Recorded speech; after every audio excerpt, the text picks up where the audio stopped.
ईमानदार किसान। बहुत समय पहले की बात है। एक गांव में हरिदास नाम का एक गरीब मगर ईमानदार किसान रहता था। उसके पास ज्यादा जमीन नहीं थी, बस एक छोटा सा खेत और एक बैल। वही उसकी रोजी रोटी का सहारा था। वह रोज सुबह उठकर खेत पर मेहनत करता, मिट्टी जोतता, बीज बोता और समय पर सिंचाई करता। हरिदास का जीवन सादा था, लेकिन उसमें संतोष था। वह किसी की चीज नहीं छूता था, चाहे हालात कितने भी बुरे हों। गांव वाले उसकी ईमानदारी और मेहनत की तारीफ करते नहीं थकते थे। सुनहरी थैली। एक दिन की बात है, हरिदास खेत जोतने जा रहा था। रास्ते में उसे एक सुनहरी थैली मिली। जब उसने थैली खोली तो उसके होश उड़ गए। वह थैली सोने के सिक्कों से भरी थी। कुछ देर के लिए हरिदास सोच में पड़ गया। उसके मन में लालच आया, अगर मैं ये रख लूं तो सारी जिंदगी आराम से गुजर सकती है।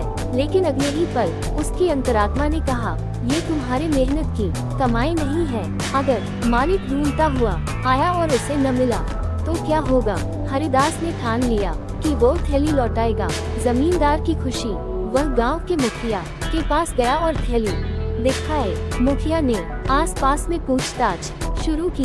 कुछ घंटों बाद पता चला कि वो थैली गांव के बड़े जमींदार की थी, जो सुबह जंगल की ओर घूमने गया था और वहीं कहीं गिरा बैठा। जमींदार जब थैली वापस पाने आया तो उसने हरिदास की ईमानदारी की खूब प्रशंसा की। जमींदार बोला, तू चाहता तो ये सोने की थैली रख सकता था, मगर तूने ऐसा नहीं किया। ऐसे लोग आजकल मिलते कहाँ हैं? फिर उसने हरिदास को इनाम में 5 बीघा जमीन, एक नया बैल और साल भर का अनाज दे दिया। गांव का आदर्श। हरिदास अब पहले से ज्यादा खुशहाल था, लेकिन उसने कभी अपनी सादगी नहीं छोड़ी। वह पहले की तरह मेहनत करता, लोगों की मदद करता और बच्चों को सिखाता कि ईमानदारी सबसे बड़ी पूंजी है। गांव में जब भी कोई बच्चा गलत रास्ते पर जाता तो उसके माँ बाप कहते, हरिदास से कुछ सीखो। और धीरे धीरे हरिदास सिर्फ एक किसान नहीं, बल्कि पूरे गांव का आदर्श बन गया। सीख। ईमानदारी चाहे कठिन हो, लेकिन उसका फल हमेशा मीठा होता है।